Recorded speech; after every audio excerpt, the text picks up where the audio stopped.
You said in 2016, lock her up. And then when you became president, you said, we don't do that in America. That's just not the right thing to do. That's what they're doing. Do you regret not locking her up? And if you're president again, will you lock people up? Well, I'll give you an example. The answer is you have no choice because they're doing it to us. I always had such great respect for the office of the president, the presidency, but the office of the president. And I never hit Biden as hard as I could have. And then I heard he was trying to indict me, and it was him that was doing it. You know, I don't think he's sharp enough to think about much, but he was there, and he was probably the one giving the order. But he was, hard to believe that he even thinks about that because he's gone. But then I said, well, they're actually trying to indict me because every one of these indictments is him, including Bragg. Bragg put his top people. I don't know if you know this. He put his top person into the office of the Manhattan District Attorney. They've been in total coordination with Fannie Willis. The woman that I never met that they accused me of rape, that's being run by a Democrat operative and paid for by the Democrat Party. So many of these things. I have a couple of other lawsuits, all funded against me by the Democrat Party. These are sick people. These are evil people. Boy, oh boy, oh boy, oh boy, oh boy. That is the last thing that Democrats and liberals want to hear, okay? The one thing they don't want to hear from Trump is that if he's elected president, that he will turn back around and end up doing the same things to them that they're doing to him, except I think that Trump will actually go after Democrats who have committed crimes, like, for example, Joe Biden. And I was thinking about this last night. It was a hilarious thing. The fact that Democrats are willing to set a new precedent in regards to going after President Trump, clearly they're weaponizing the government to go after political opponents, just shows you how much they don't care about Joe Biden, right? Because regardless of what they do to Trump, there's still a chance that he could win, okay? They're probably going to try to remove him from the ballots, okay? I have no doubt in my mind that is going to be a major conversation, especially the more likely that it becomes that he is going to win the GOP primary. They're definitely going to try to remove him from ballots.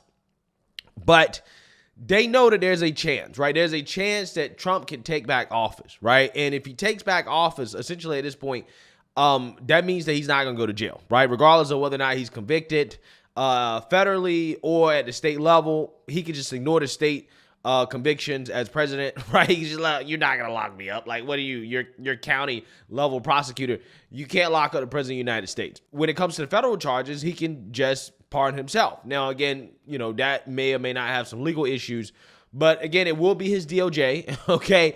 And he'll probably be able to get out of it, okay? So it's basically do or die for Trump. But again, there's a chance that Trump could win. And the fact that Democrats would go out of their way to set this new political precedent that we've never seen before tells you how much they don't give a damn about Joe Biden, right?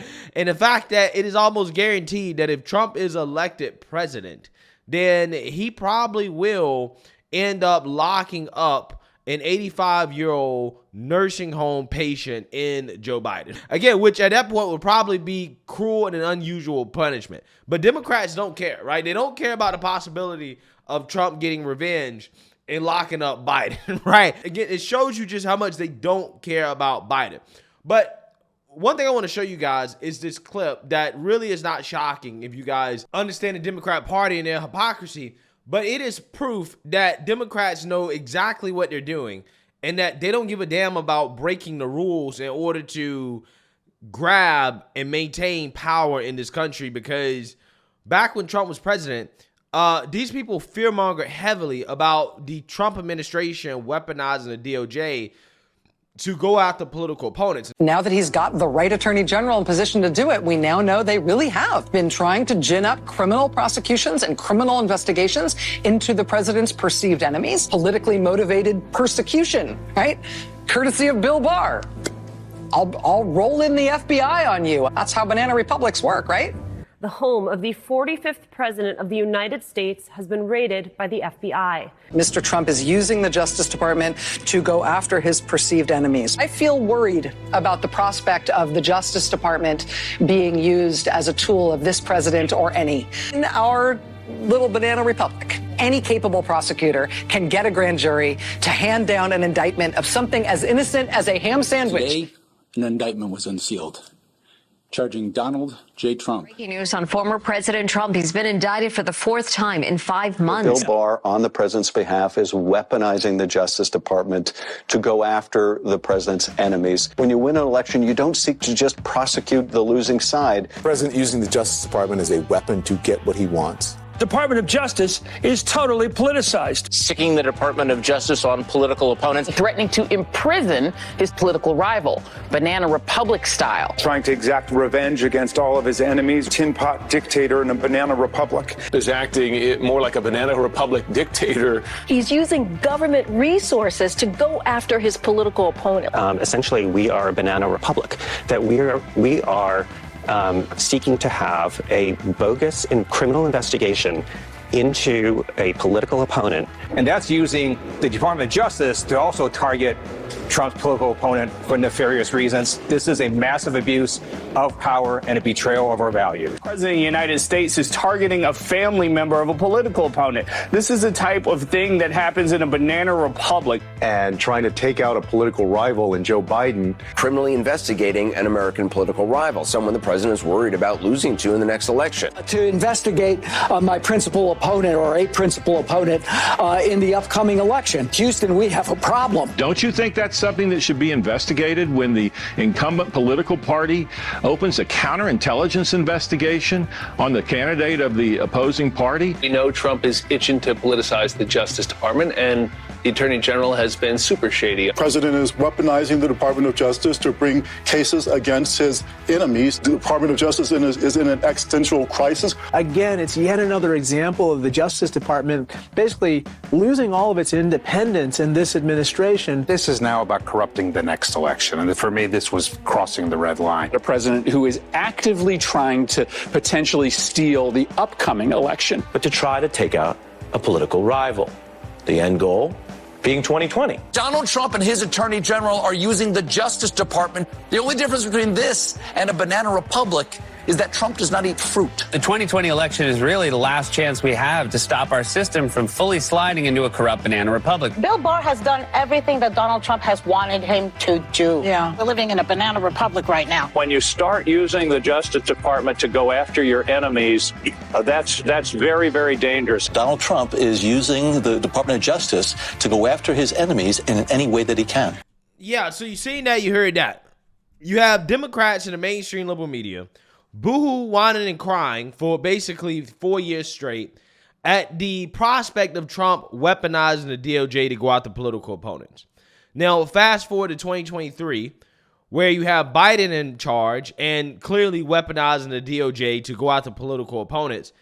These same people are quiet, right? Crickets. They have nothing to say about it. They're not boo-hoo, whining, and crying and talking about how we live in a banana republic when they clearly know that what the Biden administration is doing is banana republic type actions. Again, these people are fully aware of what is happening, but they refuse to cover it. They refuse to talk about it. They refuse to even ask questions. They don't even want to question whether or not the Biden administration is using the Justice Department to go after political opponents. No, they just cheer it on. They cheer it on. And ultimately, at the end of the day, this is why I think that it is important that Trump tried to search for whatever type of criminal activities that are going on in the Democrat Party and, you know, by extension going on in the White House. And he makes sure that he does what he has to do to prosecute and to punish those people to the fullest extent of the law. I do believe that he should do it because these people are aware of what they tried to do to the former president, but they did it anyways to accumulate power. And the only way to stop this from happening again is to show them that, one, it doesn't work, and two, that it will be done right back to you. Okay? So, yeah, I hope this time Trump is serious, right? When he talks about lock her up, right? I hope he's serious about it, because I think that, hey, the Biden crime family, maybe they should do some prison time. I'm just saying. I think that a lot of these Democrats should be investigated. I think that these prosecutors are colluding. I think we need an investigation to whether or not they colluded, right? Whether or not all of this is collusion to try to take down the former president. And if it is, then they need to be prosecuted to the fullest extent of the law and maybe serve some prison time. I'm just saying. Because Democrats don't give a damn about abusing power. We're not in a situation where you can libertarian your way out of this and say, okay, well, I'm going to turn the other cheek. Right? Oh, you did it for me. Now I'm not going to get in office and do it back to you. Nah, you can't do that. Because when you do that, you just show that you're weak, right? You show that, oh, well, we can do this to them and they're not going to do it back to us. That just gives Democrats green light to keep doing it. And best believe they will. Okay, the Trump derangement syndrome is out of control in this country. You don't think Democrats are going to do whatever they can if Trump is elected again to, I don't know, try to punish him again, to try to impeach him, to try to remove him from office for whatever reason? They're never going to stop it. They're never going to stop it. The only way that you can stop it is to turn around and do the same things they're doing to you back to them. That way they realize, oh, wait, this is not the game that we want to play. But if Trump gets in office and he decides to give him a slap on the wrist and to say, oh, well, you know, I don't care anymore, I won. Only thing you're doing is just telling Democrats, okay, well, we'll try again next time. Right? So again, I hope that Trump actually executes on his promise this time and actually does go after corrupt Democrats that have committed crimes. Because again, Democrats open up this Pandora's box and they have to face consequences for setting this new political precedent. It is very important that they face consequences. Otherwise, again, you're giving them a green light to do whatever the hell they want to do. So let me know what you guys think. Make sure you like, comment, and subscribe. Most importantly, share a Black conservative perspective. Peace.